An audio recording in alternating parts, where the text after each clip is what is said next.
Hello, everybody. Welcome to another exciting edition of Omnibros Live on a Thursday night. It's your boy Gio here from Manga Geekdom, and tonight we have some interesting things to discuss. All things manga, of course. I'm going to be joined by the insufferable Omnibus Collector, running a little bit late, but he'll be here in a second.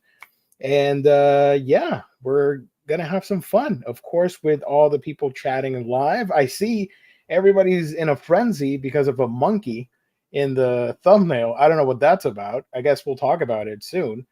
But it is what it is. It's a Thursday night.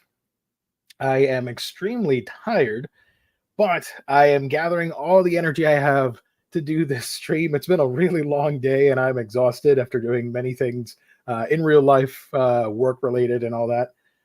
But here we are talking all things manga. Of course, let's give a shout out to our wonderful sponsor for this broadcast. That is InStockTrades.com, your home for all things collected editions. You get your omnibus, trade paperback, hardcovers, manga, all types of collected editions for great discounted prices that range from 35 to 42, 50% off. It's crazy over there. You got to check it out. Go to InStock Trades for all the cool deals. If you make an order of $50 or more in the US, you get free shipping. And there's the loyalty discount, which adds an extra 2% discount on your order when you place an order on a week-by-week basis. Great packaging, wonderful customer service only when you visit InStockTrades.com.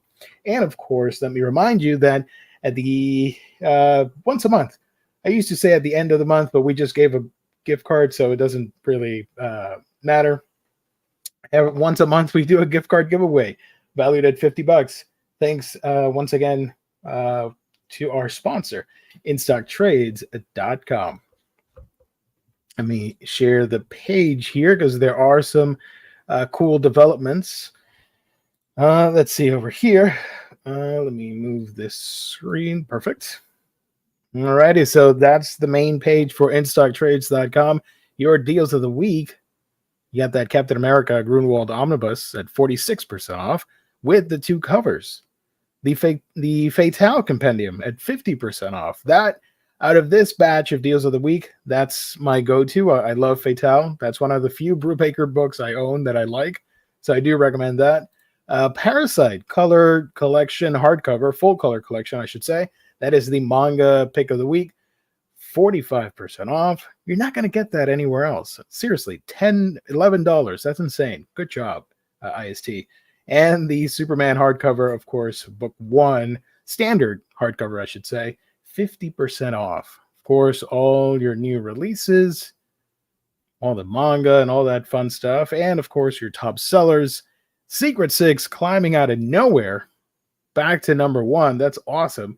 ROM, number 5. What is happening? What are all of you people doing out there? Lobo back in the mix right there. And Vinland Saga crawling into the top 10 of the bestsellers list. That is really cool. Now, one feature that changed is that when you clicked on their sales, the red tag sale used to be a staple here, but it's been changed for the Super Summer Sale. So when you click on it, you're going to have some new deals, some new books that are going for 50% off, even more at times. I think they're all 50% off, actually. So you might want to check that out and see if there are any books that you might want. You got 150 plus options to choose from. Your option is to watch us and then tune in to InStock Trades for all the cool deals. So shout out once again to IST, our proud sponsor. Let's see. Aria, thank you for joining. Tolga, thank you so much. Darwin incident made the man. I'm not gonna recognize that human Z. I'm sorry. That was an executive decision from the Omnibros team, not necessarily my decision. So I don't know. I'm on the fence with that human Z. Tim, thank you so much, buddy, for joining. I appreciate it. Magnanimous Manga Geekdom. Oh boy. Geo secretly loves that evil monkey. I do not, sir. I do not. Please stop. That's slander. I'm gonna. What's the thing that people like to say on this platform? We're gonna sue you for slander and defamation. H Field, thank you for joining. True Graphic, how are you? I am tired, but I'm hanging in there. It's not your fault. It's mine. Thank you so much, everybody, for tuning in. Peace, and love to everybody. Cage, thank you so much, brother. Appreciate it. So tonight, oh wait, some new developments. I'm gonna give you a couple seconds. There we go. I had to get to a quiet place. Nice, and not the movie, like an actual quiet place. I did actually watch that today for the first time in a while. Nice. In an anticipation of going and finally seeing a new one. Nice. But yeah, there's a loud block party happening outside, and I'm in the Lego room, which is actually a spare closet. Yeah, that could potentially be a streaming room too in the future, I think. Well, it was very hard to get the chair and the desk and stuff in here. Yeah. Because the area that I have, it's limited. Yeah. But happy to have you here, brother. It's been a while. Some really wild stuff has happened to you in the last 3 weeks. I don't know if you want to inform the audience of some of it. It was my birthday, so I took it, Thursday was the 4th, and that's my birthday, and I took it off because, it's my birthday. And then the hurricane happened. The next week, and then I got COVID. So 3 weeks of three totally different scenarios where you just couldn't stream. Yeah. But are you feeling better now? Yes, I was. I tested today and was negative. And I still have a little bit of a cough, like, the residual type of stuff that comes with that. But otherwise, I'm fine. Excellent. Love to hear that. So tonight, well, since you're here, I might as well ask if you've read anything or hauled anything. You don't have to show anything. I brought one thing in here to show. Yeah. Oh, shoot. Look at that. I finally went and did it. Heck yeah. I decided finally to go ahead and this is the 25th anniversary one. I'm going to find a way to have it mounted on a wall. I was just going to suggest that. Yeah, I'm gonna definitely do that, because otherwise I don't know where I would be, but or where it would be.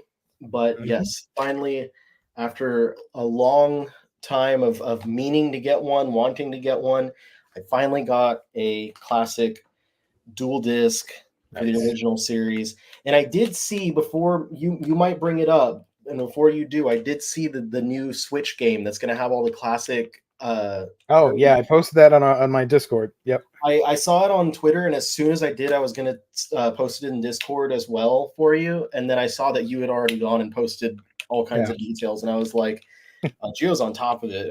I should expect no less. So for those of you who don't know, that don't follow video game news, they are putting out a retro, I can't believe I'm saying retro, but it is old now, a retro Yu-Gi-Oh collection for the older games. So far, they've only revealed 2. One would be one of the Game Boy Color games, and another is either Game Boy or GBA, one of the two.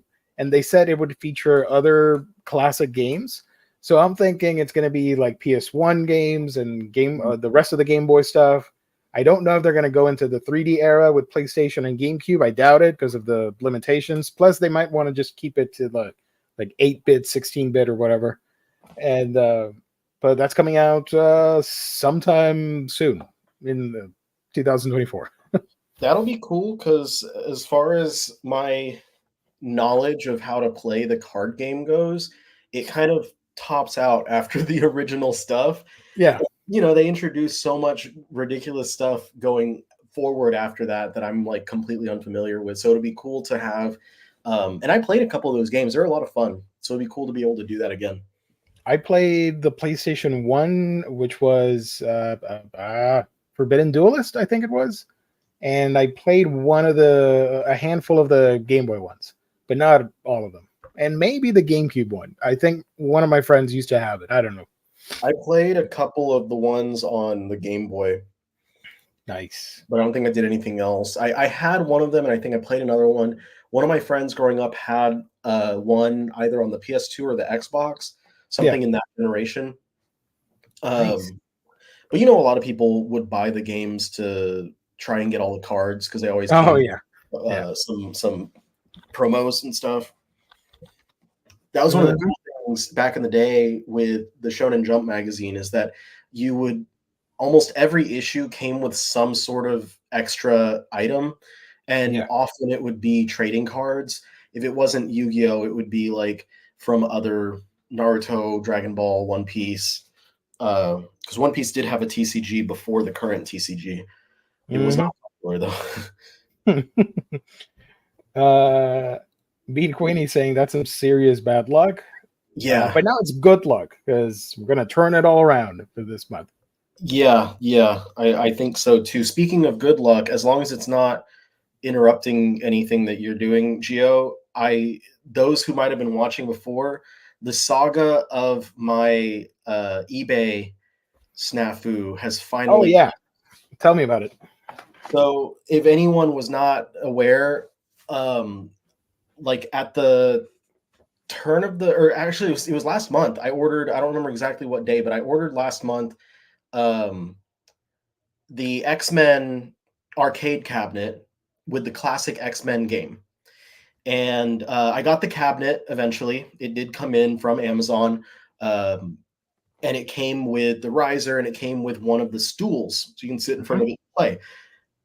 And I wanted to order a second one, so that we both can play, and I can have at my. I was going to use the stools at the um, kitchen counter as a replacement for like the plain old looking stools, Yeah. and that was my plan at least. Um, so I got it in. The stool arrives from eBay.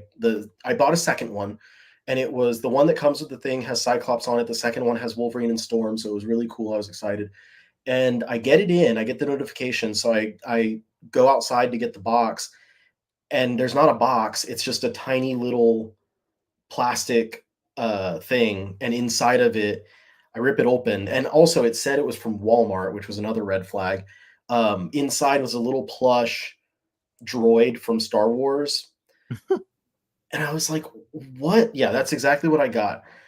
I was like, "What is this?" So I immediately reached out to the seller, and I was like, "So this is what I received," and I didn't say anything to the guy about the fact that it was from Walmart, but I sent it to him, and then he kept saying stuff like, "Oh, I've had this issue in the past with my distributor."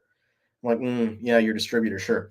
Uh, and he's like, "So I'm gonna like, I'll get you a return label so you can send it back, and then I'll give you a refund."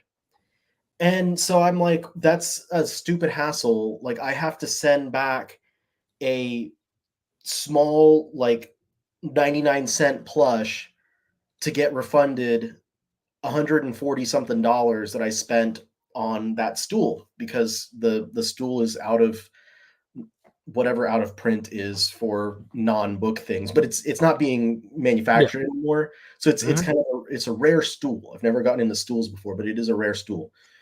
So I get a refund, or so I have to do all that and to get my refund. So I send it back to the guy a few days later. I send him a message with a picture with the tracking in it, and I'm like, I dropped it off. It's on the way back to you. It should be there in a couple days. So, and I know that it has to go back to Walmart, and then Walmart has to refund him, and then he has to refund me. And I wait, and I kind of forget about it. And then I was sitting there one day, and I'm looking in the corner, and I see the stool, and I was like, God damn it. Like I never got refunded for that. So I look up the tracking, and the tracking says that it arrived back on the 2nd of July. Oh wow. So, and this was like a few days ago. It was like Saturday or Sunday that I sent the message to the guy, or that I noticed this, that I checked the tracking. So it had arrived a while before. And I sent a message to the guy and I said, I just checked the tracking. I wanted to check up on my refund because it arrived on the 2nd. I haven't gotten anything back. Can you please send me the refund for this item? And I never got a message back. And so I waited like another day or two, and then I sent a message to eBay saying I never received this, and I sent them the whole description of like, dude never had the item in the first place, ordered it from Walmart, et cetera, et cetera. I sent it back. It arrived 2 weeks ago. I haven't received a refund. And they're like, okay, we'll, reach out to the buyer the way that whole thing always goes. And if within the next several days he doesn't respond, we will send you a refund. We'll take it into our own hands. And so I waited and he never responded. And they sent me the refund finally, like just before I was getting on the show here. So it is finally done. I got my refund. I'm going to have to find the stool elsewhere, but I'm not going to buy it from Walmart. I might wait a little bit because I bought some other expensive stuff like, dual disc instead. Yeah. But so that wraps up that saga. It's annoying. I really wish that I had the stool, but at least I have the cabinet and the other stool, and that's what matters, I guess. That is so frustrating, but I'm glad it got somewhat sorted out. I'm gonna wrap it up by sending a review to his Oh hell yeah! and I'm gonna put out because I read after I bought the thing and I had the issue because he had pretty high percentage, but I read the negative reviews and it was people saying like never got my item, blah blah blah blah blah, like refused to give me a refund, and he would always come back and like get angry and be like, "You're lying." And I'm like, I'm gonna leave a bad review and I'm gonna bring receipts and tell people like this dude's a wannabe drop shipper and like I had to get my refund issued via eBay, not from the seller. From the actual seller, yeah. Wow. So unless he was in some sort of an accident and he could not do anything or he no longer is with us, I don't know. But like the situation is not great. Oh boy. I mean, yeah.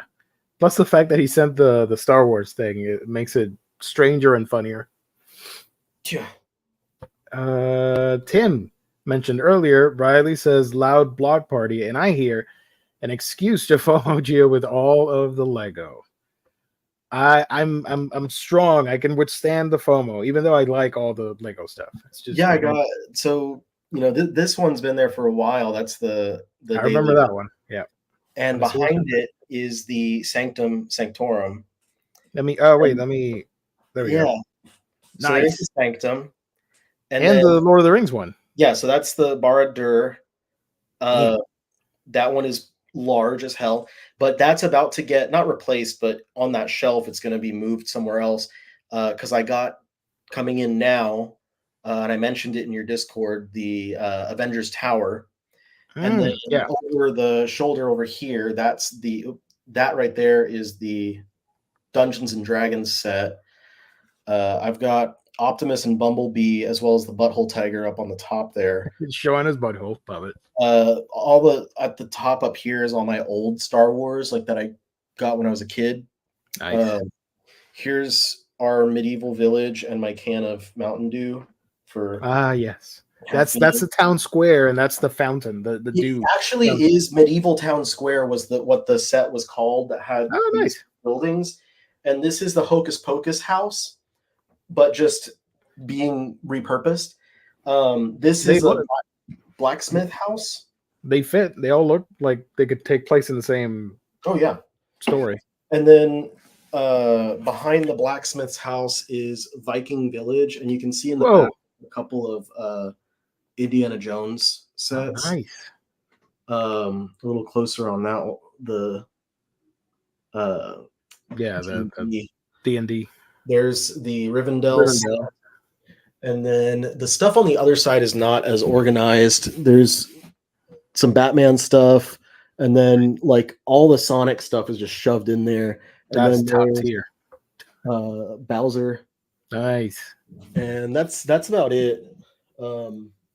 There's like I said, I got the one coming out or the one coming in the Avengers Tower, and that completes like the big Marvel sets that kind of they can fit together. And then the one for July the new one for July was the Bumblebee, so I got that one.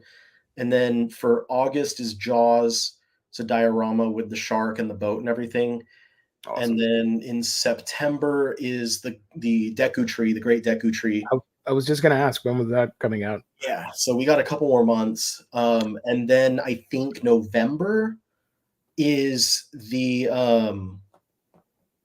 X Mansion. Oh, that's going to be great. The next one to go with all the Marvel stuff. Yeah. You know what you could do? In between, if you're going to take the Lord of the Rings one out and put the Avengers Tower there, in the middle between all three, you can make like a floating shelf and put the Milano from Guardians, because it's going to be floating. Yeah. There's a lot of those shit. There's like the Milano, there's the Hoopty, there's the there's a couple other ships and stuff that they have from them. Yeah, that could be fun to put together. The only fear I have is that I don't install the floating shelf well enough and it falls. Okay, yeah, that could be a thing too. I need to figure out where I'm gonna put Barad-dûr, because I don't really have a spot for it. I'll figure something out. That's a good problem to have too. You get creative. Yeah, I mean, I have this area over here. There's just not a shelf there, so I could like. That could be a potential build. Yeah, a new shelf could go there. Yeah, I could put a little bookshelf and just put it right there. I mean, there's nothing else going there. Let's see. Manga's already expensive. I can't afford to become obsessed with Lego builds. I just don't have room. I wanted to get the Sonic ones, but I don't have room for them, unfortunately. Instead, this sort of ties into what I hauled, which is just actually two things. One is actually, don't worry, we talk about books here. Anybody watching for the first time, don't worry. But I was at Walmart yesterday and I found this guy. Look at this guy. Yeah. That is a nice looking one. This is, I can never pronounce his name right. Mephiles, I think. He is the bad guy from Sonic 2006, which is a horrible game, but it's a pretty badass design, and he's almost like a Crystallis form or something, and he comes with a base and everything, so I just placed him like this. I don't know if he's in eternal agony or if he's summoning something else. I don't know, but it looks really cool. And I'm going all in on the Jack-specific Sonic stuff. I pre-ordered the new wave, which has oh my gosh, what's his name? Ultimate Metal Sonic or whatever, the wizard one. He's from Sonic Heroes. There's a new Sonic, classic Sonic. There's Silver. These are all 4-inch figures, by the way. And Rouge the Bat. Now, unfortunately, I got an email from BBTS that the distributor or somebody at Jax, I don't know, they pulled out Rouge from that wave, so it's just going to be a 3-figure wave. And I guess Rouge will be sold separately, which sucks because now I have to hunt for her. I thought I was going to get all 4, but whatever. And I was not a fan of getting another Sonic because I already have this little guy, which fills my need for a vintage classic Sonic. And the 4-inch, I can do like 3D stuff, modern era. So, but I saw a picture of Sonic Generations and thought, you know what? I could do like a photo of 3D modern Sonic next to this new classic one. It's gonna look all nice, similar to the video game. But anyways, I hauled one book, and it's thanks to Tim. Thank you so much for gifting me this. I was not expecting it. It's not a new book by any means, but it's something that I did not have. Now, I have been bothering people on my Discord, and I think I've mentioned it on the show as well, that Walmart sells manga, and from time to time, I like to go and just browse and see what they got.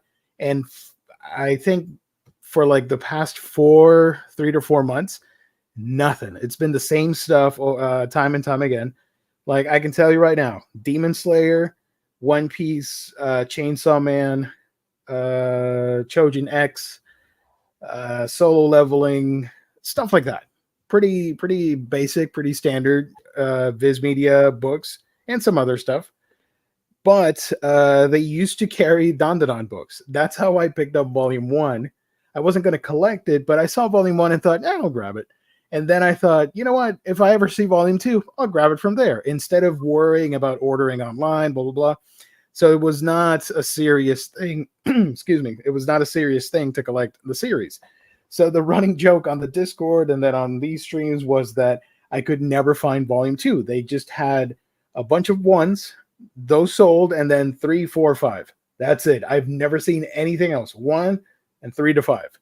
So Tim got extremely impatient and gifted me Volume 2 of Dandadan because he got sick and tired of my stories about not being able to find Volume 2. And I'm like, brother, you did not have to do that, but I thank you so very much. Really generous. And I have no excuse. Now I have 1 and 2 of Dandadan. So I guess I should continue collecting it. So thank you for opening that black hole in my life of Viz Media collecting, Tim. Appreciate it. So that's my mini haul, a figure and a manga book. Nice. Let's see. My Target had the smaller Sailor Moon editions. Oh yeah, those were on there at Walmart, the Naoka Takeuchi collections. But I gifted those to my cousin's daughter, and I upgraded for the Eternal editions. Very nice. Toilet Bound Hanako-kun. Nice. I don't know if I've seen, I might have seen random ones. Actually, I do have a picture. I'll look it up before we finish the stream.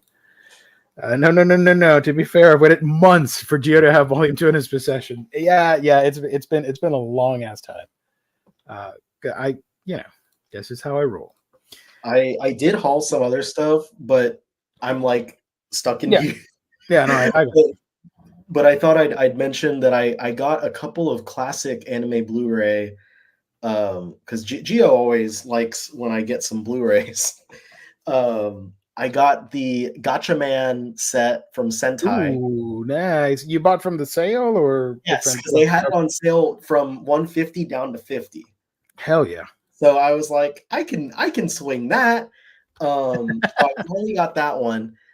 Really nice looking set. It has full wraparound art from Alex Ross, and all the discs have, I believe all the discs also have Alex Ross art. And then I also picked up from the clearance on what's it called? Crunchyroll store, the complete Robotech set. Ooh, nice. The one with the figure and all that stuff? Yes. So I set up the figures. It comes with the figures, the robot, and the pilot, and then the entire series plus some patches. So it's a nice set. And that one I think they had down to like 70 or something, and it was a lot higher. I think it might have been 2 to 250. Yeah, that was an expensive one. Here's the page for anybody wondering. You still have time. This should last the entirety of July. There's summer sale. Good stuff in there. Yeah, it's this and the Black Friday sales are the bigger ones. So I would suggest shopping now. But if you miss it for whatever reason, don't worry, because then by Black Friday we'll have a similar sale to this where you can find stuff for like $5, maybe $1 or $2. But this was really good too. I have to admit, I may or may not have placed an order of stuff I was missing, but it hasn't arrived yet. I'll show you guys when it arrives. But as you can see, there's a bunch of stuff. Not this. That sucks. Wait. Ajin, you can get that for $8. Hitori Jime, My Hero, for $8. Space Brothers.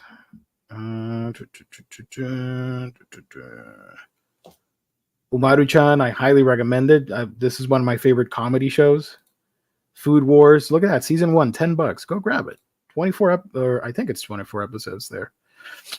Kino's Journey, that's a good one. Koku. Rine. Oh, this is great. If you like yokai, if you like Japanese folklore or Asian folklore in general, Hozuki's Cool-Headedness is a fantastic comedy series. I love that one. Initial D, unavailable, unfortunately. Let's see. To Love Ru, if you want that, uncensored, season 1 for $10. That's not bad. There was something here that I wanted to joke about. What was it?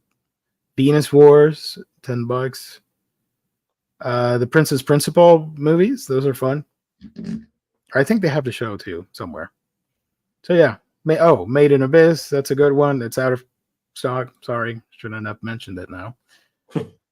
But they always get it back. They reprint it. It's a hot seller for them. So Chihaya Furu, all of them are on sale, but I think set 1 was out. But season 2 for $15, that's great. Lupin Zero Complete Collection. So yeah, go check that out when you can. Non-sponsor of the show.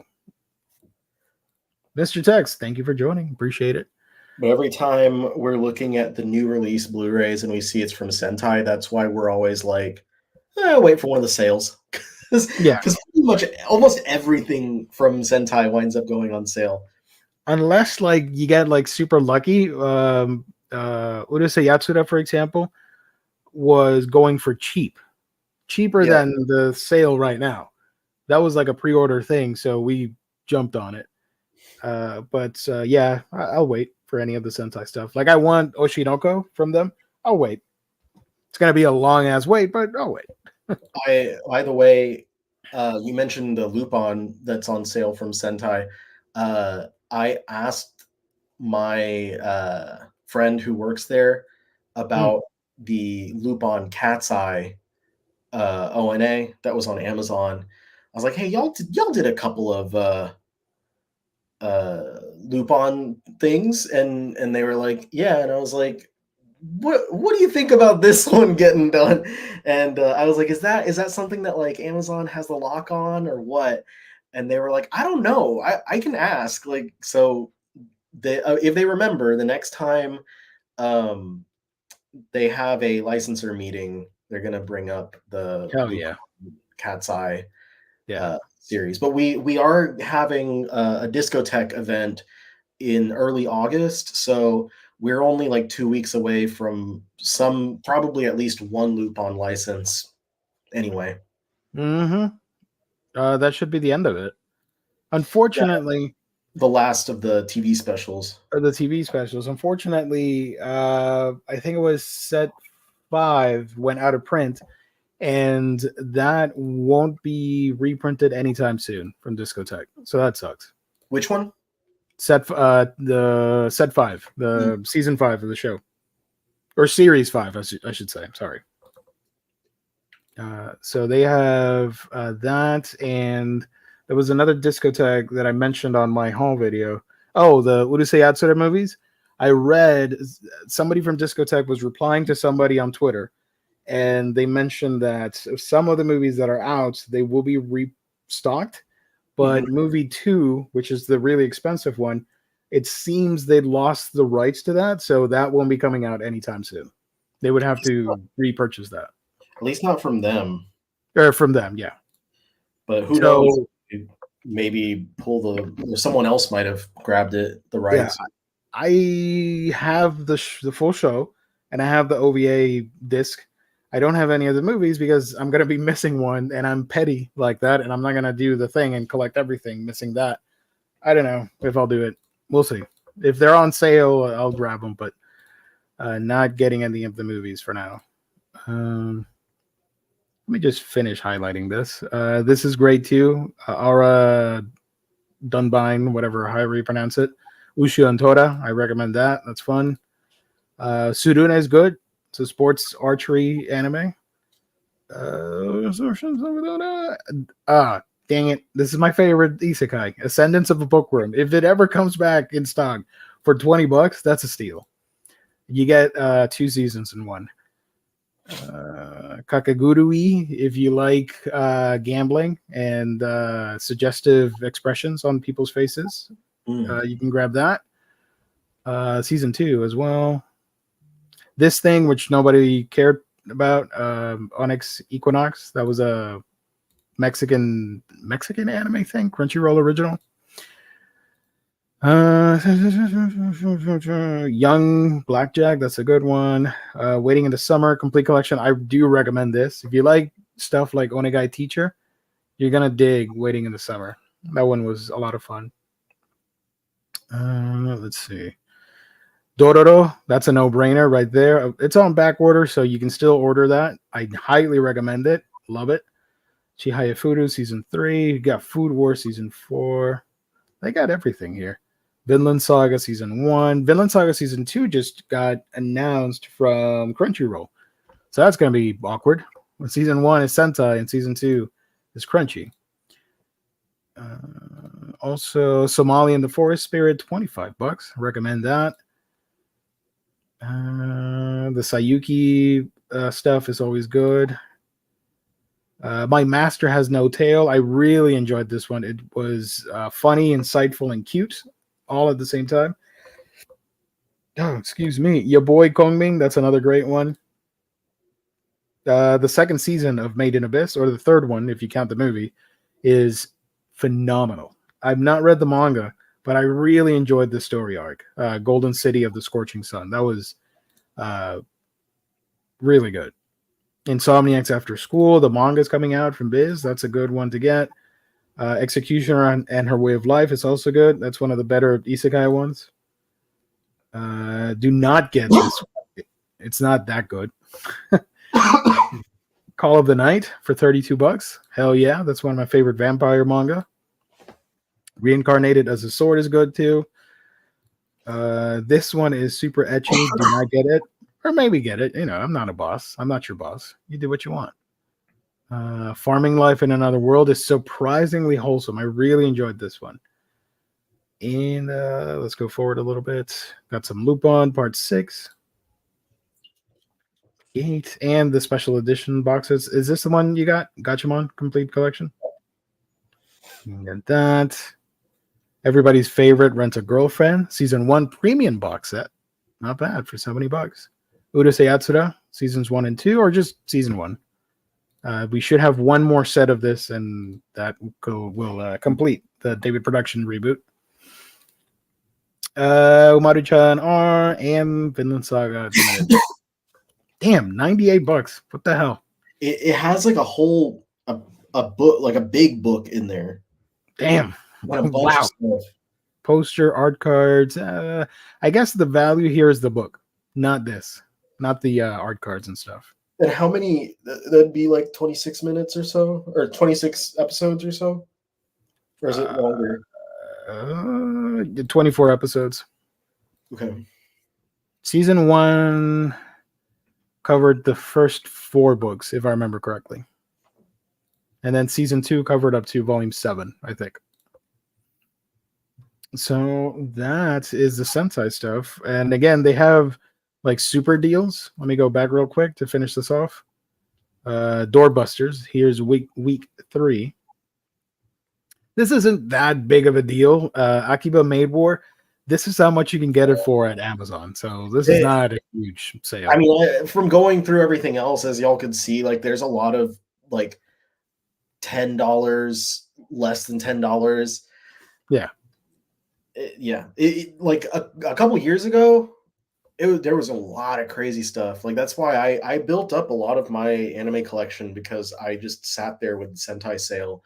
And Gio was with me. Like I was like, Gio, get on the camera with me, get on the call with me, and we're gonna look at all this stuff, and you tell me what to buy.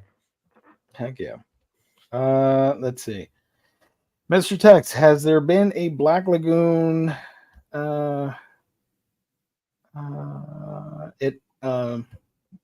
Yeda initial stage? What? I don't understand. Black Lagoon anime? Yes. 2 seasons, 26 episodes. But aside from that, I don't think there's any sort of spin-off animes or anime. No. That's what he's asking about. I'm not super. Oh, the character. I am so sorry. I am not thinking correctly. This is for what's her name?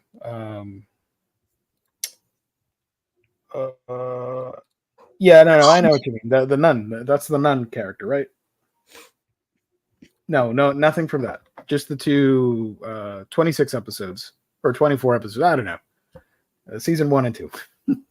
That has a Blu-ray complete collection, or you can get the individual ones. Roberto's Blood Trail, which is the OVA series, that is 6 episodes. You can get that too. Because there's a You're spin good. You're good. there's a spin-off manga for Ada Yeah. called Ada Initial Stage, but that started in 2022. So Yeah.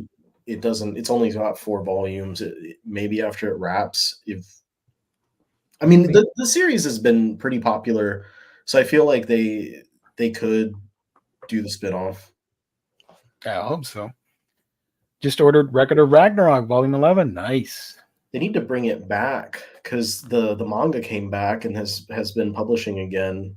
Mm-hmm. So they could do another season eventually. Speaking of old stuff coming back, before we talk about the main topic, we had one interesting solicit that I thought was excellent from Dark Horse. Where's my window? There I've it been is. thinking about that one a lot, and like So it's this was a surprise drop. I wasn't yes, expecting this at all. Dark Horse is putting out Gunsmith Cats in omnibus format, Volume 1 coming out February 4th next year.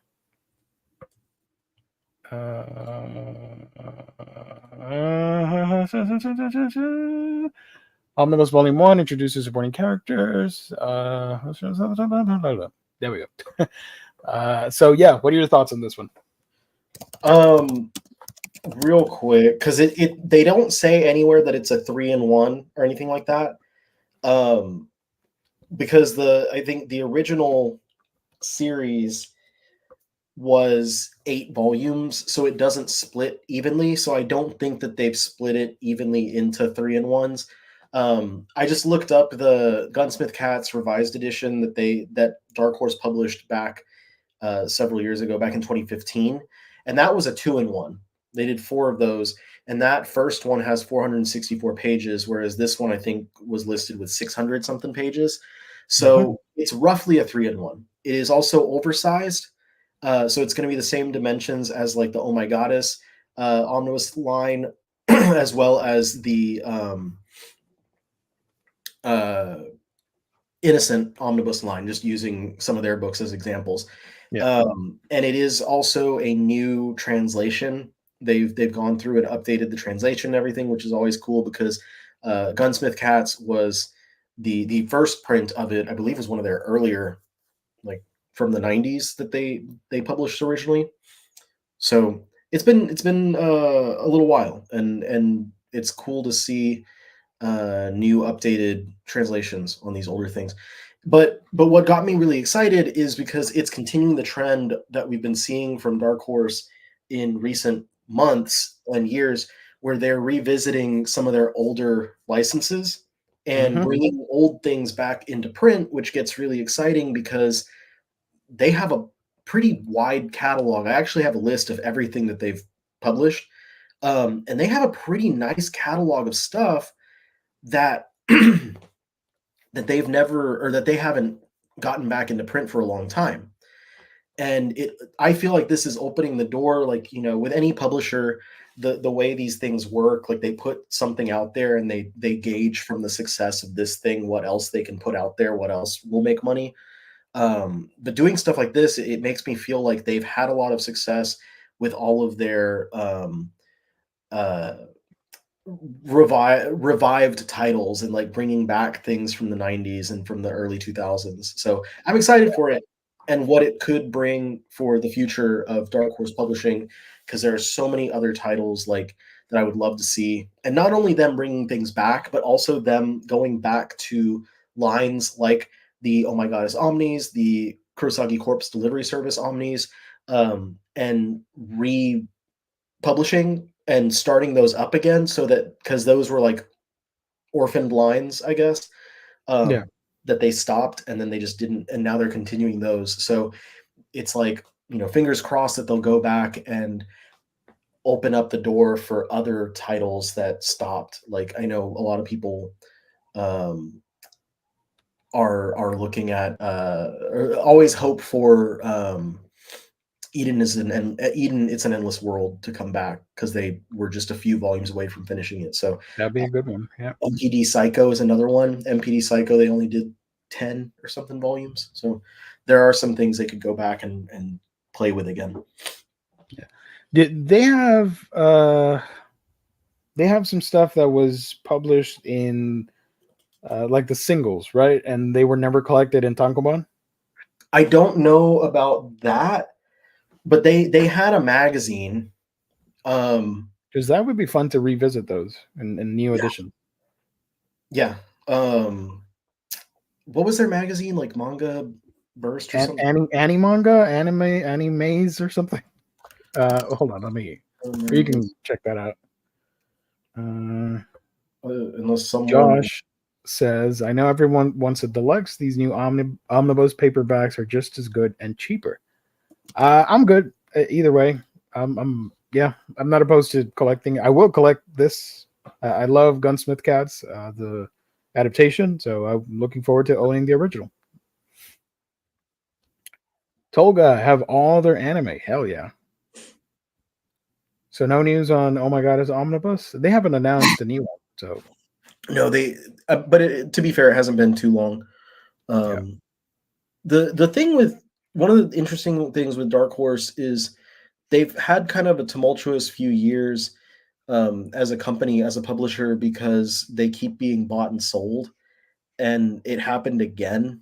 So like that kind of puts a little bit of a damper on internal operations, and so that's why for a while there was a long stretch of time where they really didn't have anything new um, being announced, and it also impacted like delays in publication and stuff like that.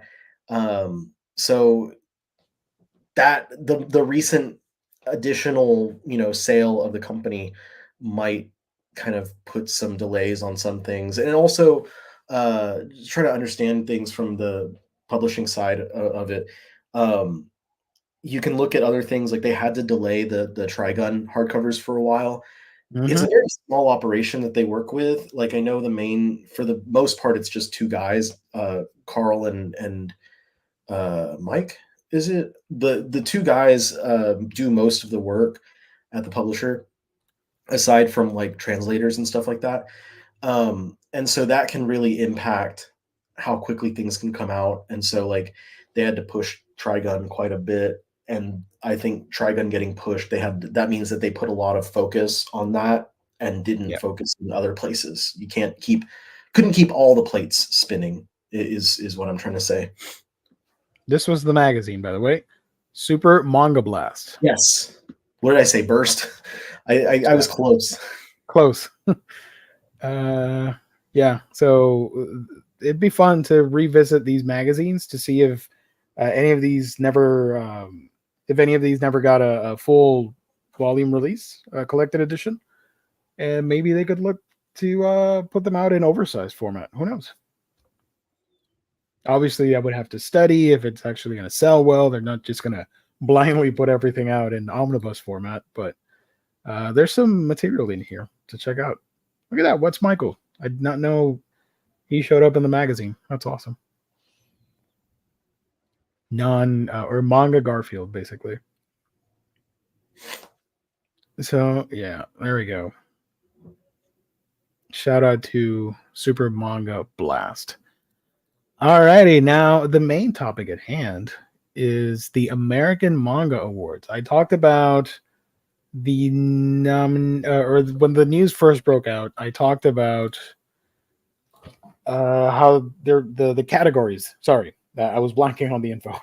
The categories were announced, and I covered it here. I think I may have been by myself on a stream, and I mentioned that it was only 6 categories, and they did talk about room for growth later on, which I hope happens because this has a ton of potential. I love the seriousness of it, that it is industry people and not just anybody allowed to vote, because immediately after things were announced, and then now we have the nominees, I saw comments from people on social media, and I'm like, oh my god, I'm so glad these people do not get to vote. They were pretty obnoxious. You can imagine what they were saying. Um, so we have the nominees. We're going to go over that. The categories are best new manga, best new edition of classic manga, best lettering, best new continuing series, best translation, and best publication design. So let's go over that real quick. The ceremony again will be later next month at the Japan Society in New York City. All right. So for unfortunately, I can't register to vote, so I can tell you what I would vote for just for fun. Oh, fantastic! Here we go. Best new manga. First one here. Oh, the pictures did not load. Hold on. Maybe good for you though, considering what the first one is. I know that stupid ass Human Z. Jesus Christ. Let's try this again. There we go. Okay, perfect. The Darwin Incident is nominated for best new manga. This is the cover here for volume 1. So we got that, and I like that they provided. Look at that guy, Jesus, ugly ass chimp. Anyways, hashtag DRCL Midnight Children also nominated for best new manga. They're going a little loose with the definition of new because I think Darwin came out over a year ago in Last the year. Yeah, US. yeah. I think for the future, maybe they should nominate stuff of the year, or maybe like from their award to the next award next year in that time period. Because this came out September of last year, I think, or something like that. Here's some info on that. Just like Mona Lisa, this came out this month, right? Yes, I Yes, still July. haven't had a chance to read my copy. So that's cool. Pretty interesting.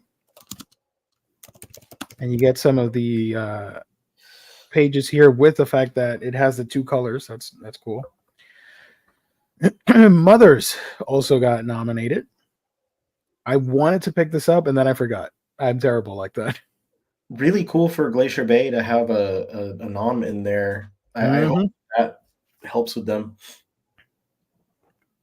And this is my pick out of the bunch. Yes. Sawada and the House of Monsters from Seven Seas.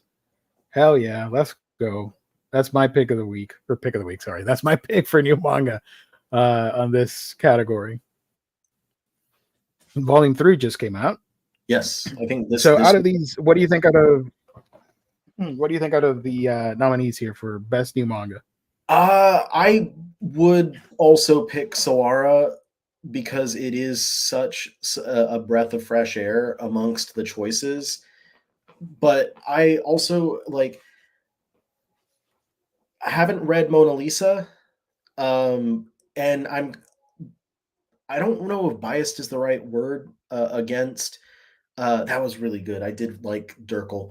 I don't know if biased is the right word, but biased against Mothers because I feel like when you're talking about best new manga, it should be like a series and not a self-contained anthology volume. Good point. But that's just me, and obviously they didn't see it that way. So I don't know. It didn't matter for them, but I think being nominated at all, like have Glacier Bay having a nomination in there whatsoever, I'm really happy for them. Also, this is a learning process. Obviously, this is the first time we're doing this, or they're doing this. So maybe for the future, they could expand and do a collection, or like a one-shot anthology collection list, and stuff could get nominated there. Yeah, best. But I agree with you. Single volume. I say biased, but like biased has such a negative connotation when all I'm trying to say is like for me personally, I wouldn't choose a single volume release. I would only be looking at like ongoing titles. Josh is asking, I wonder if the license holders care about this. I think they do. I mean, I know the authors are excited because they all retweeted and they were excited to get nominated. I will tell you that they do. they do care. Yeah, and we care too. That's even more important for the audience. Alrighty, so look at that guy. He's so stupid. I hate him. He's a fictional character. I can be hateful towards a fictional character. Okay, folks, don't hate me for hating on this stupid ass monkey. I say that when I've shared my love of Donkey Kong in the past before, so I'm a hypocrite. Oh yeah, I got a new Donkey Kong shirt. Oh, I want to see that. I want to see that later. It's dirty right now, but you'd have loved it. Hell yeah, that's the GOAT. Seriously, I hope Sawada wins. That's awesome. Best continuing manga series. First one, Blood on the Tracks, which is on its way out. Funny enough, volume 16 of Blood on the Tracks from Shuzo Oshimi. Delicious in Dungeon, which is also on its way out because volume 14 just came out, the final one. So not much of a continuity there. You know, Dinosaur Sanctuary. You guys know me. This is my shit. Pardon my French. I am so excited. I'm so happy. And if I could vote, I would vote for Dinosaur Sanctuary. Here's some images there. And she loves to cook. She loves to eat. I have not read this, but I know this is like super wholesome. I think that one also ended. Okay, so most are, one is continuing, which is this. And is that the last one? Nope. The Summer Hikaru died, which just got announced that it's entering its final arc, so it should end soonish in Japan. This one's a hard category. Yeah. Because I too absolutely love Dinosaur Sanctuary, but I also absolutely love pretty much everything else in this category. This is the only one I haven't checked out, but you've read this, and I think you read the one. Just the first volume, and I enjoyed it, and I know Colleen enjoys it as well. They are busy working on stuff. I did invite them to join the show tonight, but Dinosaur Sanctuary, yeah. Delicious in Dungeon is great. It's at an all-time high in popularity right now, so that's awesome. And Blood on the Tracks. Yeah. Blood on the Tracks. Is this the last one? Volume 16? Or is it 17? 17 will be the last one. Okay. So it's funny continuing, but they're ending. Yeah.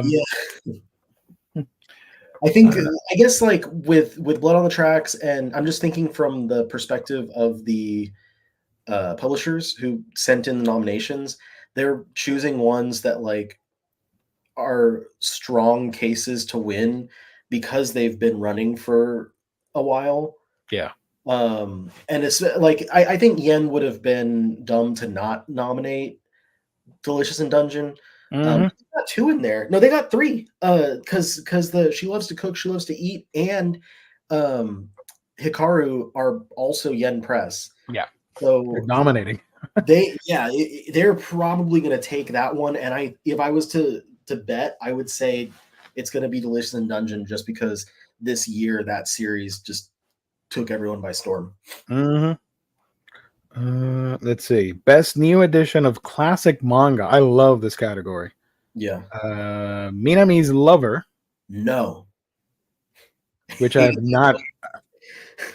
I have not read. I hated it so much.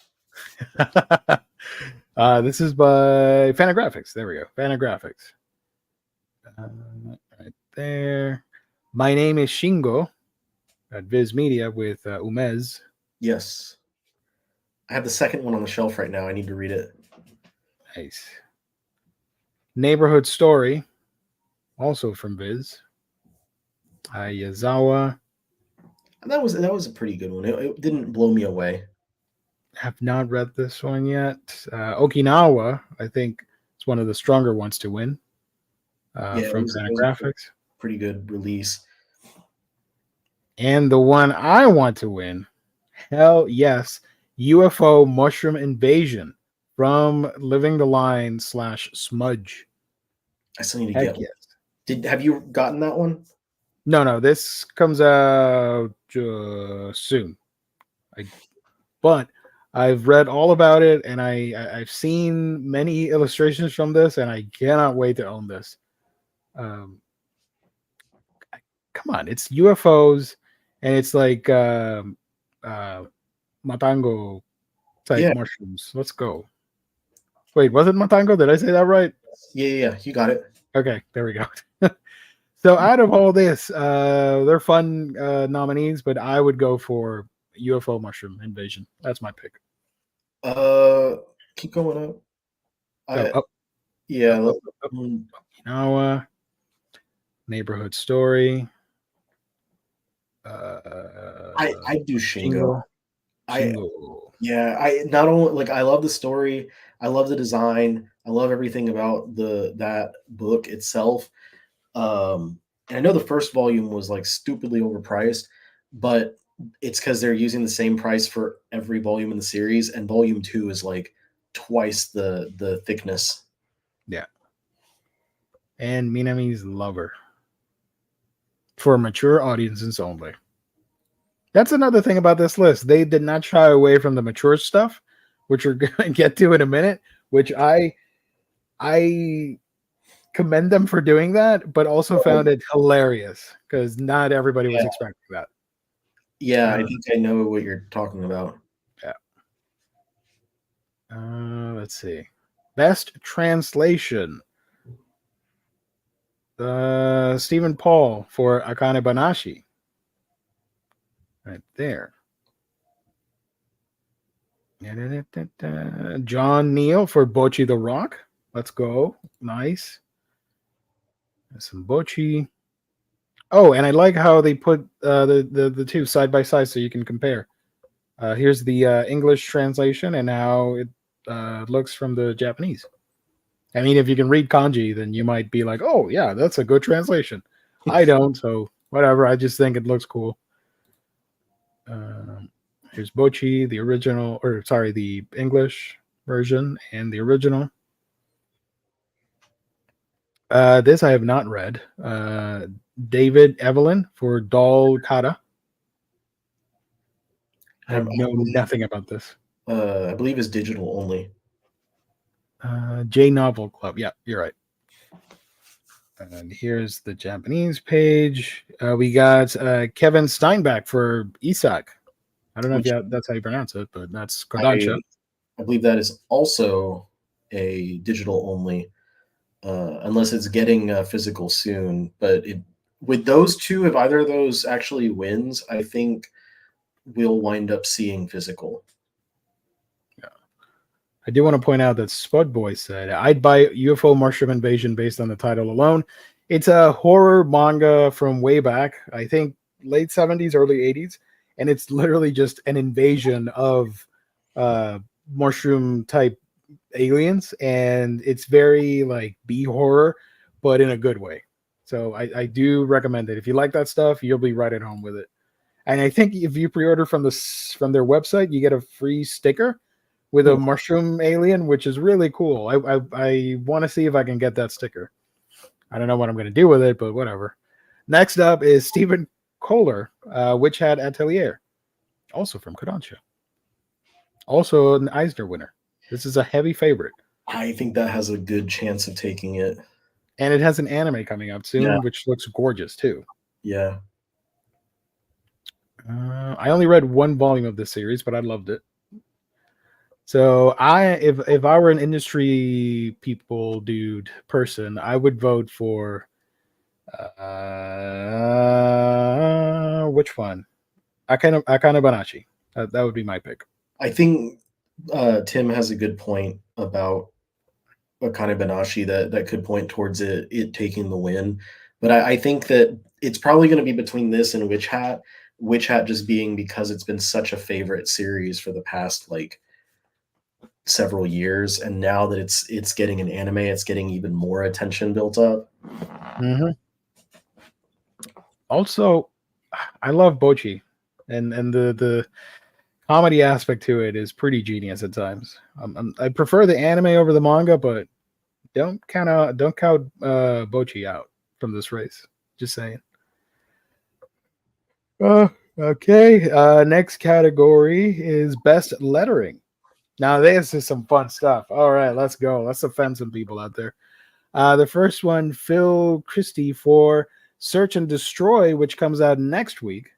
So I've never read it, but I'm really excited. This is a modern reinterpretation of Dororo from Osamu Tezuka.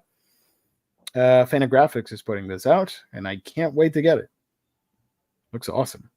Looks like a very Euro comic indie stuff. Mm-hmm. And you can see the examples here with the lettering translation. I think that's awesome to look at. I'm not a huge nerd for like inks and lettering and stuff like that. Like I appreciate it and I recognize it when I see a good one, but I'm not like looking towards this when I first pick up a book. So I don't know too much. Now this surprised a lot of people on Twitter, which made me laugh out loud. Mm-hmm. Vadim K for J18 Publishing lettering for They'll Make a Man Out of You by Shiwasu no Okina. Fortunately, this is censored, so we're good. We can show this. We're all good.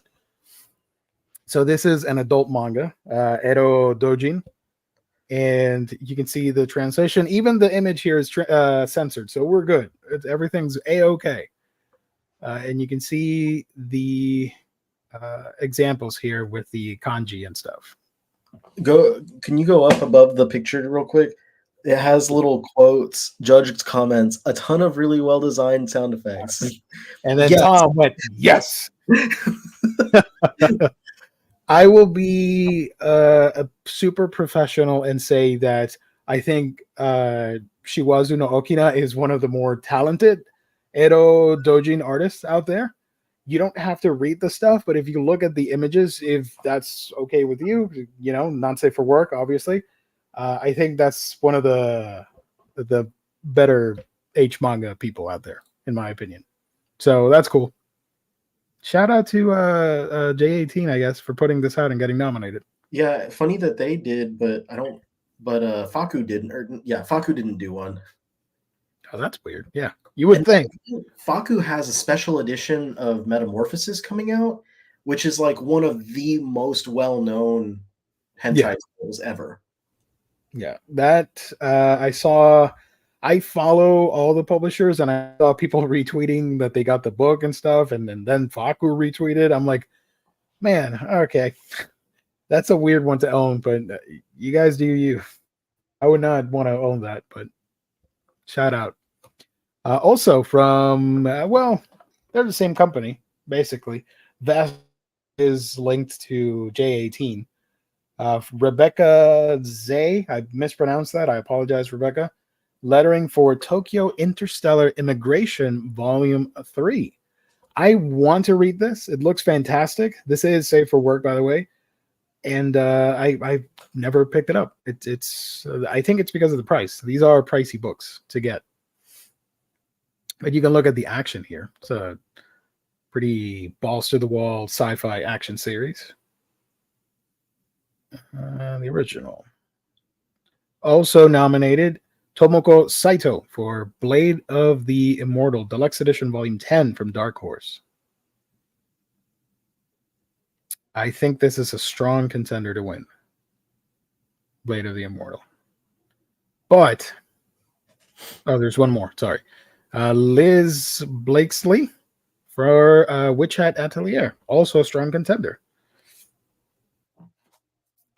I think either Witch Hat or Blade of the Immortal, but I think the real winner should be this, just to annoy people, and I would think it's so funny if this one. Hell yeah. I kind of agree with you all the way. in all accounts. Like I think personally, I think Blade of the Immortal should take it, but I think that and maybe I would say Search and Destroy once I read it, but since we haven't gotten it yet, it's hard to say. But I do think that the hentai should win for the sake of the lols. Heck yeah. Can you draw us the uncensored cover? Sure, why not? I do really like the title lettering for the J18 title. They're really creative.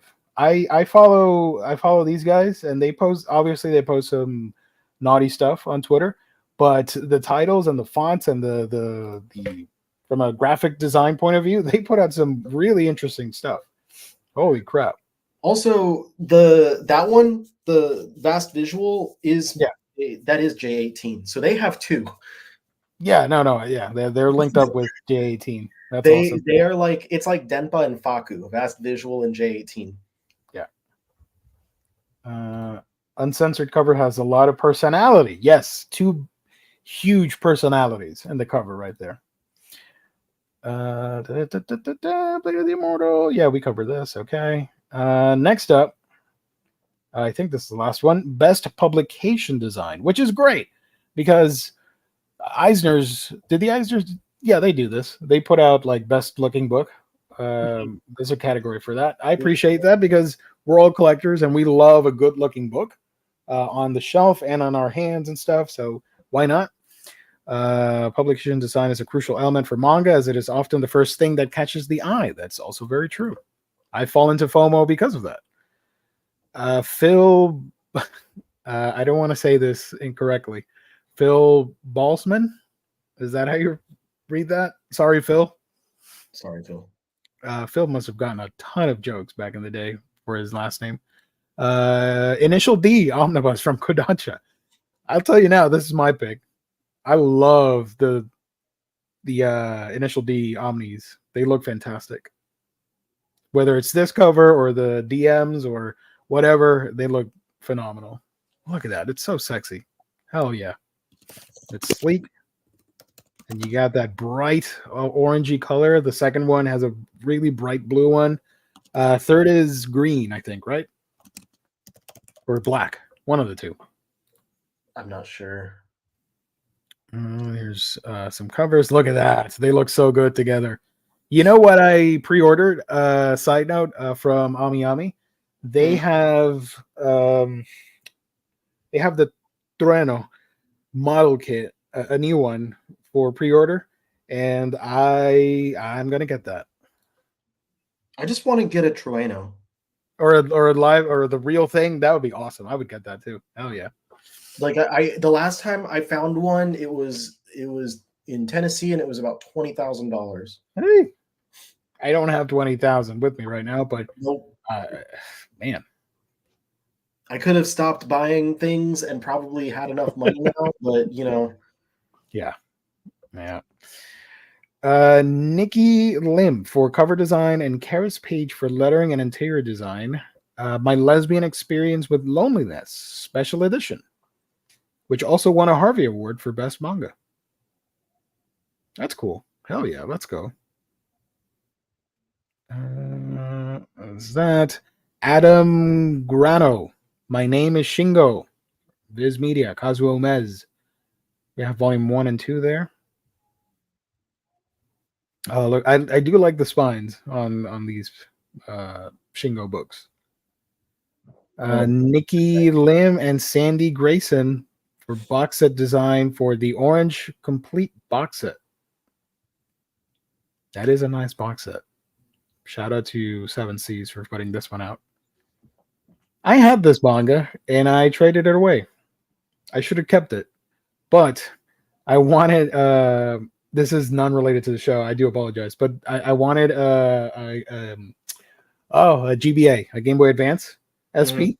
So I traded my orange books for the GBA. I don't regret it because I don't find those consoles over here that often. So yeah. Again, I did say it was non-related, so don't get mad, chat. Here's the box set. Cool. And Andrea Miller for Tokyo Aliens, Square Enix. These are some lovely books, too. I love the bright neon colors and the spines. Look at that. Hell yeah. You know what I would have nominated here as well? No. Bakemonogatari would have been fun. Although that is ending soon, but that doesn't matter. And Call of the Night. That's a good one, too, for design. or maybe some Dark Horse stuff with the Go Tanabe books. Those could have been nominated as well.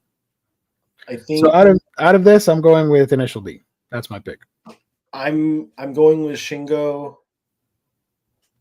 and Shingo. There we go. my pick for, I don't know why it's in this category, is the Aliens one. Oh, this one, Tokyo Aliens. Yeah.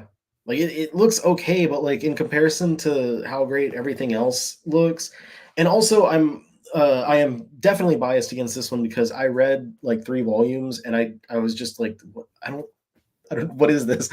I don't know. It did so little for me. It just did nothing for me at all. Yeah. So that's those are all the nominees. Again, I hope this goes extremely well, and we can have a yearly tradition of the American Manga Awards, and it becomes like a prestigious award ceremony that people in Japan feel honored to be nominated, and maybe they'll do the whole ceremony thing, and they can come over here and we celebrate and all that. That'd be fun, but this one has to go well for all of that to happen. And I could see them improving with more categories. Like you could do selected ones for maybe you can do horror or comedy or whatever. Obviously, missing from this are shojo books and josei books. That could also be included. But again, these are professionals making these choices. I did see some comments on Twitter like, why didn't they nominate Jujutsu Kaisen and this or that character because they're awesome? I'm like, okay, this is not like a Crunchyroll popularity thing, but I appreciate the sentiment. So yeah, this will be again August 22nd at Anime NYC, right? Powered Yes. by Crunchyroll. So there you go. So I had something else I was going to say in regards to the awards in general, but like, Ugh, look at that, so ugly. Sorry. he's going to win the whole thing. No, God no. What's it like to be a human? I don't know. Better than your existence, idiot. I think that's one of the points of the book. I know. I'm being unnecessarily mean to this character. He's done nothing to me. I just like picking on him. Yeah. This has volume 3 coming out soon. DRCL. I just realized. Mona Lisa. Let me go over this real quick. Mothers. Sawada. Yeah. Cool stuff all around. The first volume of Tokyo Aliens was okay, but didn't grab me enough to read more. Not that that has anything to do with its design. I like the Tokyo Aliens design personally, but there's better choices to win for sure. What about Demon Slayer? I know the manga's finished, but still needs to be nominated. They could nominate. You know, it'd be fun if they do an anthology release. The author put out an anthology release coming out in October, I think. That could be nominated. Who knows? Let's see. Miss any comments? Search and Destroy may have a leg up based on Tom, which I likely spelled incorrectly, and I will likely not say it because I will mispronounce it on the air. Being a lettering legend. Oh wait, this isn't the Eisners. Oh, that's what I was going to say about is that like, I think the only awards show out here that's really been prominent at all has been for manga has really been the Eisners. And manga only ever gets thrown in with like international, and every once in a while you get 1 or 2 for other publications. And it's in recent years you get a lot more or a little bit more we've had in recent years of manga being part of the Eisners. But now with this, we get an awards show that is dedicated entirely to specifically English language manga. So I do think that that's really big and important, and I hope that they continue to improve on this, and hopefully it sticks around and we get more categories, you know, Yeah. involvement with stuff. But it is cool because I think, like you mentioned earlier, it's the uh, it is the industry, like people who work in the industry who are voting on these things. Because if it were up to me, I would put yokai stuff and vampire and mermaids to be nominated. So don't trust me. Trust the professionals. Or maybe down the line we become industry people and we get to vote. Who knows? You know, anything could happen these days. You know what didn't make any list? Kingdom. Hell yeah. Just like we like it. Mushroom aliens remind me of Metal Slug. Metal Slug 3 with the alien zombie things. Hell yeah. I didn't know they published full hentai books. Oh yeah. I was gonna say something about that, but I'll keep quiet. Right Stuff used to sell them until they got bought, and then they moved all of the hentai to that Byanime.com. and Non-sponsor. Yeah, byanime.com, and now Right Stuff doesn't exist, and Crunchy doesn't sell 18 plus. Yeah, for cowards. You know, I ordered. I made an order from Buy Anime. I bought Tales of Wedding Rings. I have almost the complete series of that. They're not Edo Dojins, but they are spicy books, 18 and up. And the website would not let me pay via PayPal. And I'm like, this is weird. So I emailed them and surprisingly got a quick response. Supposedly PayPal does not, they can't sell adult stuff through PayPal. I'm like, what? That is so stupid. It's just a book. So I had to use another method. That was the end of the story. I just wanted to point that out. But Buy Anime, they do sell regular stuff, by the way, not just naughty stuff. Yeah, they have like a lot of. I bought 100 Girlfriends and Summer Hikaru Died and series like that. I bought from Buy Anime. Basically, stuff that's not from our lovely sponsor In Stock Trades. I get it from there. But speaking of our lovely sponsor, you guys got to check out our sponsor, InStockTrades.com, for all the cool deals. You get your omnibus trade paperback, hardcovers, manga, and more for great discounted prices. Free shipping in the US at $50 or more. And the loyalty discount, which adds an extra 2% discount on your order if you make it on a week-by-week basis. Great packaging, wonderful customer service, only when you visit our lovely sponsor, InStockTrades.com. All the manga that we talked about here, except for that one from J18, you can grab at InStockTrades.com for good deals. So go check them out. Shout out to Ice Team. Let's see if we missed any comments. Oh, Kane, you're here. I did not see the comment. I'm so sorry. And I lost it. Fantastic. Good job, Gio. I am such a professional. Good evening, everyone. Sorry I'm late. Don't worry about it. Just finished eating dinner with my dad. That's awesome. Tortellini with chicken, caramelized onions, and corn and a cream sauce. Hell yeah. Let's go. Buen provecho. I'm glad Riley has power back. I know it took a long time to get power back in Texas where the hurricane hit.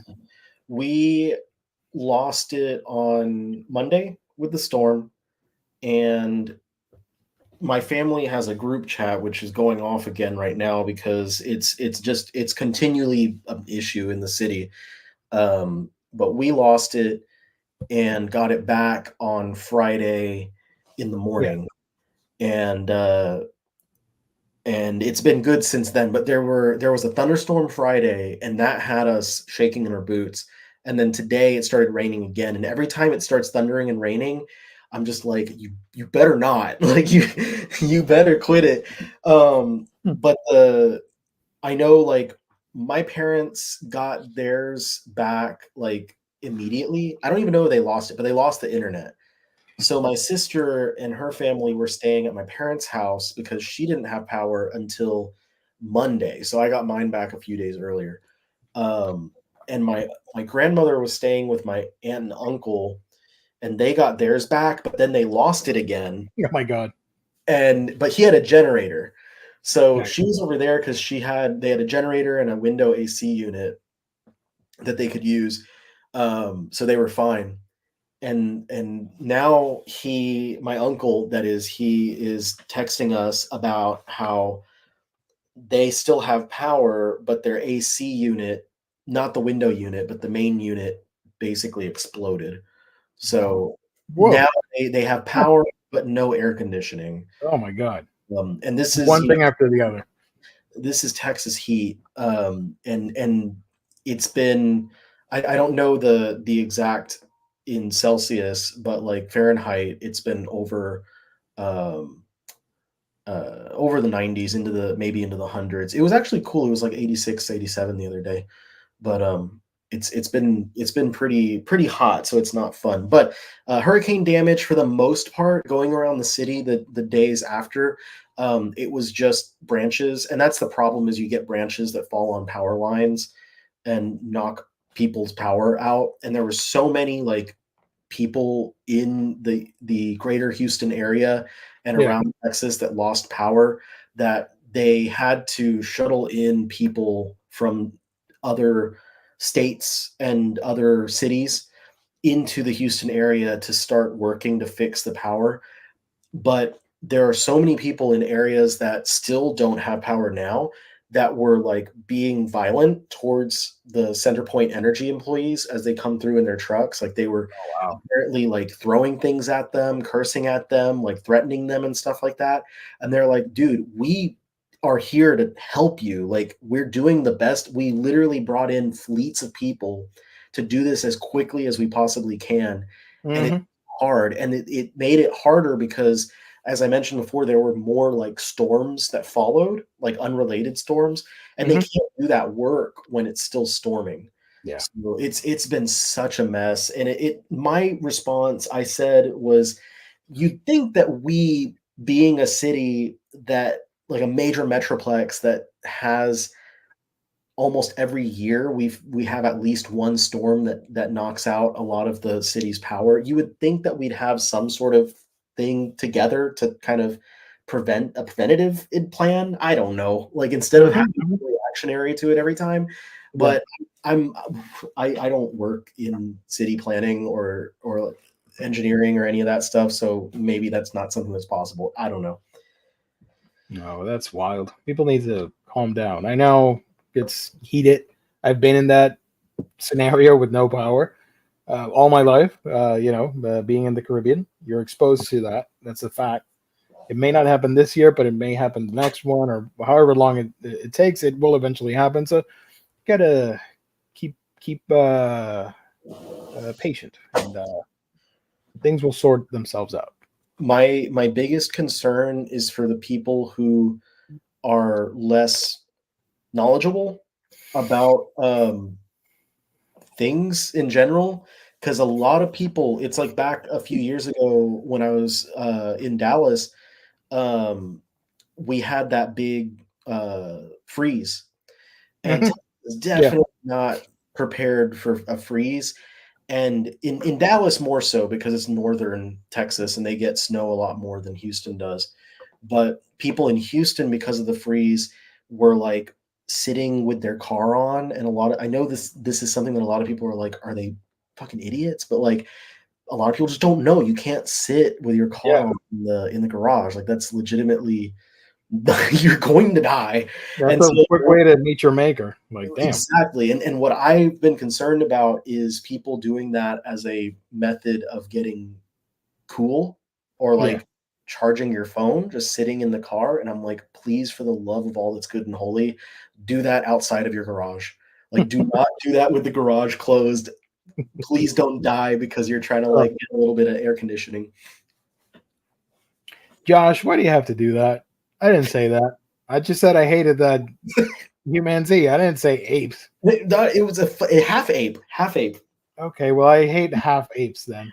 I'm saying that against to not against. I don't want to be antagonistic. I'm saying that to Josh. It was a half ape, so it wasn't even a full ape. Nice. There we go. Got it. Defense for Geo. Heck yeah. Kane, if you're interested, I mean, I would love to do Cooking Bros live. That would be so much fun and so chaotic and unprepared. It would be the worst stream.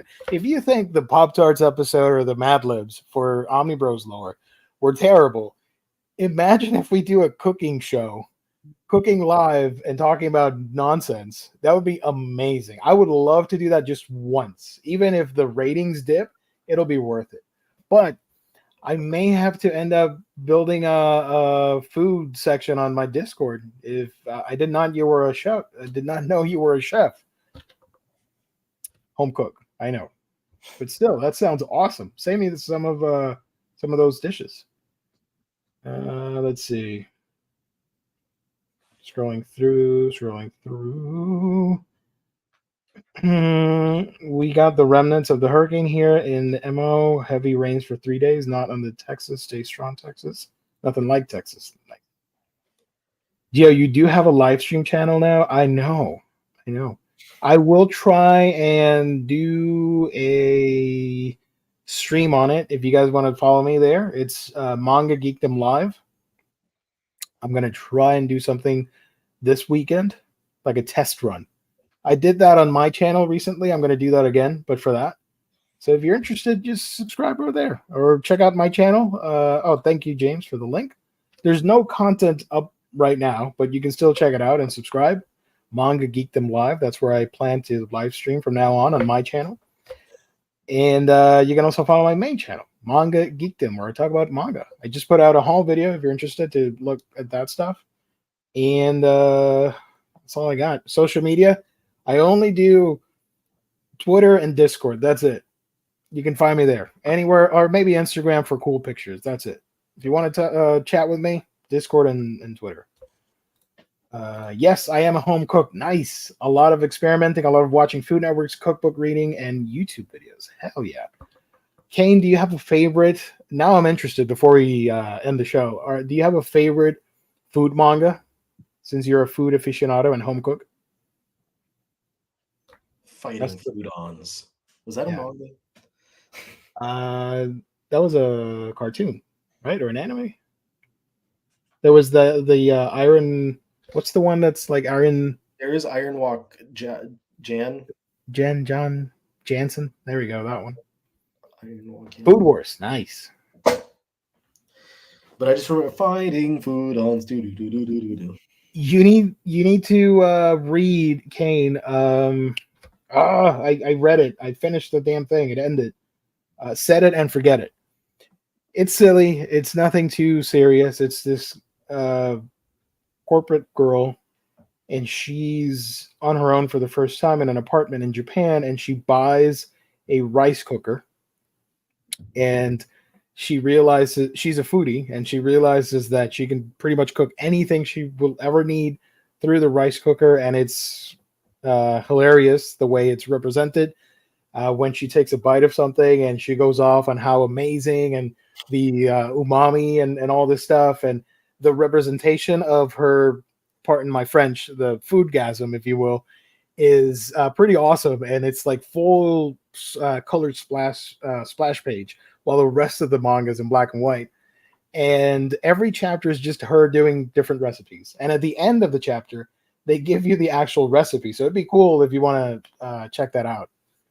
How long did Set and Forget It end up running? I can check that real quick. I read the final one. I think it was 11 chapters. It got axed somewhat quickly. Set It and Forget It. Set It and Forget It. I guess they forgot. 11 chapters and 2 volumes in Japan. You can read it on Manga Plus. It's still there. And I gave it a low score, but it was fun. I'm weird with my scoring, so don't pay attention to that on Annie list. But it was fun. It's a lot of fun. Actually, let me see if I can pull up an image or two for you. Hold on. Before we run off into the sunset. Or what's the equivalent for sunset for the moon? The moonset. Moonset. Moon down. Moonshine. I don't know. I was just typing moon in the chat. No. Manga Plus. Manga Plus. There we go. Manga Plus. I'm gonna Google that. Nope. Nope. Give me a minute. English. Set it and forget. There we go. We share this. So this is the manga. At 25, Fuko's true love isn't romance, it's food. Her path to cooking begins with a lucky bingo win. Yeah, that's how the story starts, by the way. She ends up winning a rice cooker at a friend's wedding. But with her kitchen occupied by her pet hermit crab, Hiki, Fuko has to get creative. Cooking with only a rice cooker? Challenge accepted. Join Fuko as she steams ahead in this lazy gourmet adventure. So only 11 chapters. You can read them all right now. Let me show you real quick what I mean by the art. It's all in black and white. And she's a pretty cute, fun character. This is when she wins the rice cooker. And she starts cooking. Da, da, da, da. She's going to make braised pork belly. So she's cooking, blah, blah, blah, blah, blah, blah, blah, blah, blah, blah, blah, blah. And she does give you the step-by-step of what she's doing. I think it was drawn pretty well. I mean, I'm not an expert or anything, but I do eat food like the rest of us. So, here we go. So when she's finished making this, you get the full colored image. That's really cool. And when she takes a bite, meat that melts in my mouth, the flavors continues to spread the more I chew. Delicious. I am a genius. So it's crazy stuff like this. There was one where she was like a mermaid and swimming through the ocean. Some really fun, crazy illustrations. And then towards the end, you get the actual recipe from the author. You can save these images. I would for a recipe book. So yeah. The end of Food Wars was rushed and really bonkers. I never read the end, nor did I finish the anime too. But I believe that because I remember Riley telling me that when the series ended. Yeah, it like starts an arc when it's like almost done, and you're like, oh, this is gonna go real quickly, isn't it? This is gonna be way too fast. I enjoyed it overall. I wound up enjoying Food Wars a lot more than I thought I would. Yeah. And it has a lot of really good characters throughout the series. I really liked it. James, are you still in here? There's a crossover with Food Wars that you told. Was it? No, it wasn't James. Who told me? Tim, was it you? I keep confusing people. I'm sorry. Food Wars has a crossover with another series. What was it? There's a One Piece crossover. No, it's something different, brand new. And I'm like, that looks insane. But now I cannot remember for the life of me who shared it on Discord privately. Let's see. Food Wars crossover. Oh, excuse me, but the Sanji one was cool. And that one just got a physical release too. Yeah. Oh my gosh. Do I need to? Was it me? No, it was. There we go. Thank you. It was Tim. Oh. Yeah. Let me see if I can pull that out. Crossover. Yeah. There we go. Found it. Screen Rant has an article on it. We go back here, share that. I guess this counts for news while we're here. Look at that. Two iconic Shonen Jump manga creators are teaming up for a one-shot that could be legendary. Are there no images? Kinnikuman celebrates 45th anniversary with Food Wars collaboration. I guess there's no images. It was a one-chapter thing just released recently, and I want to translate it badly. There's no picture? What the hell, Screen Rant? You guys suck. What the hell is this? All right, hold on. Hold on, let me figure this out.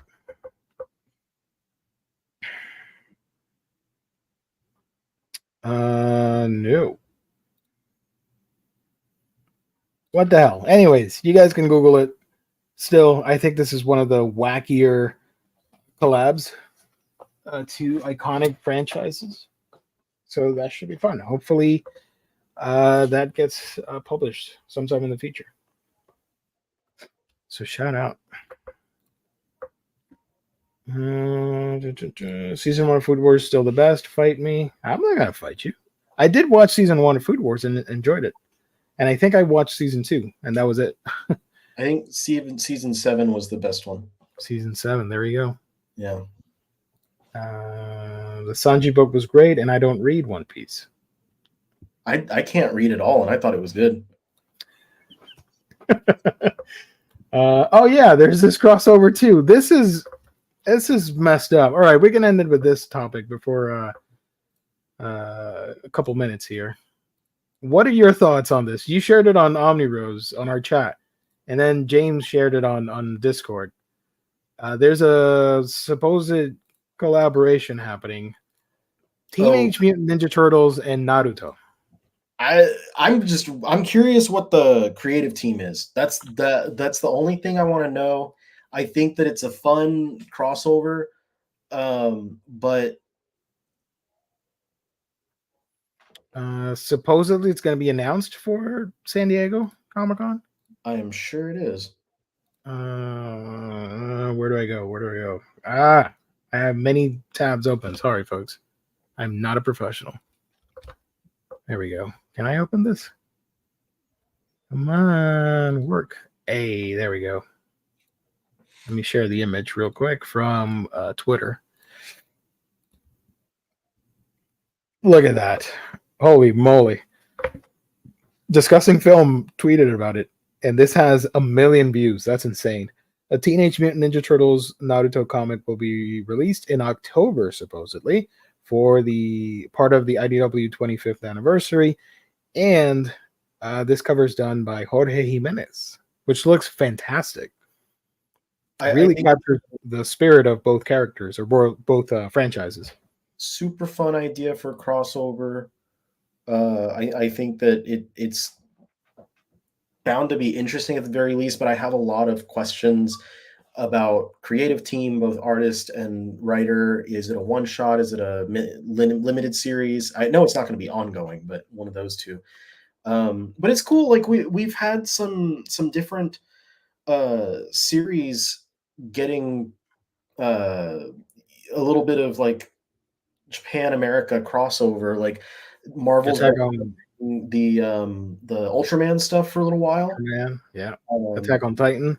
Yeah, Attack on Titan got some stuff. Of course, in Japan they do stuff over there with like Spider-Man, Batman, all those the superheroes get manga all the time. There was just the other day something. Oh wait, no. I was thinking. I was like something with Usagi. It was Usagi Power Rangers is another crossover that's coming up, which technically is a Japanese property, but you know that they're basing it off of the Mighty Morphin version. I was gonna mention an Usagi joke, but that's way too obscure, and not everybody was gonna get it for the Facebook group. You know what I'm referring to. Were you gonna make a Sailor Moon joke? For Usagi Yojimbo, how that's a manga. That's a joke from the Facebook stuff. Oh yeah. Like 2016, 2017 Facebook group joke. They were so young back then, certain people. So it'd be fun. We'll see. We'll have to wait till San Diego Comic-Con. There we go. Tongue tied. Sailor Moon, Wonder Woman, give it to me. That'd be fun. Hell yeah. Is this the first time a manga character is used in a Western property? Well, like off the top of my head, like I had just mentioned Ultraman. But those are like yeah, no, okay. But Ultraman started as a TV thing, right? Even though it has manga. Kamen Rider has Titan has been doing a Western comic version of Kamen Rider. So there's another example. But yeah, Ultraman is TV. So yeah, but Big and it O. is doing a crossover with the Avengers. That's fun. Big Um, O Transformers or Gundam. Hell yeah. No, not Big O. Megas XLR. Bring that back and have them interact with one of the mecha shows in Japan. Gundam with the Power Rangers. Hell yeah. Did you see the freaking Godzilla turned into a Gundam or a Zord? Sorry. Yes. That is so amazing and stupid at the same time. I love it. Dazzler, Samurai Champloo. Okay, that'd be fun. Big O series would do well here. All right, Chad. Before we run out of steam, give me more ideas before we quit.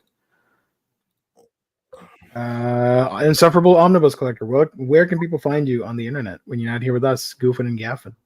Hopefully, I can get back on my channel now that I'm with power and without COVID. Yeah, let's go. Of course, the Omnibus Collector on YouTube, TikTok, Instagram, and Omni Collector on Twitter. Nice. I just mentioned myself, so you can do that. You can skip back 10 minutes and hear all that spiel again. Let's see. And let me Google something real quick before we call it off for tonight. Stop, James, stop. Darwin Incident, The Flash, and Gorilla Grodd. Get out of here. Throw in King Kong while you're at it. There's the channel if you want to check out the Omnibus Collector. Pretty obscure channel. Wink, wink. Pirates of the Dark Water and One Piece. Okay. Y'all are going like hardcore on this. Fan Dream mashup between. Hold on. Let's see if I find some. Fast and the Furious and Initial D. There you go. They can drift while they talk about family. While they're doing the drift, they're like, it's all about the family. It's basically the third movie. Or the third movie, yeah. They should reboot the third movie and take out all the Fast and Furious stuff and Vin Diesel. I suggest we have a Fan Dream mashup live show. That'd be fun. I'll have to think about that. Yeah.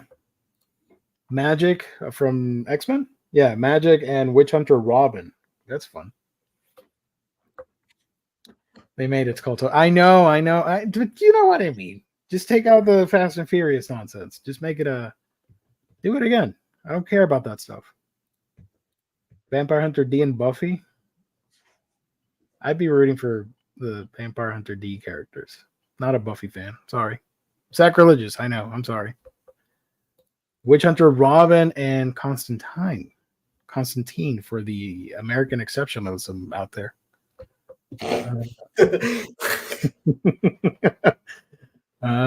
SWAT Cats and SWAT Cats and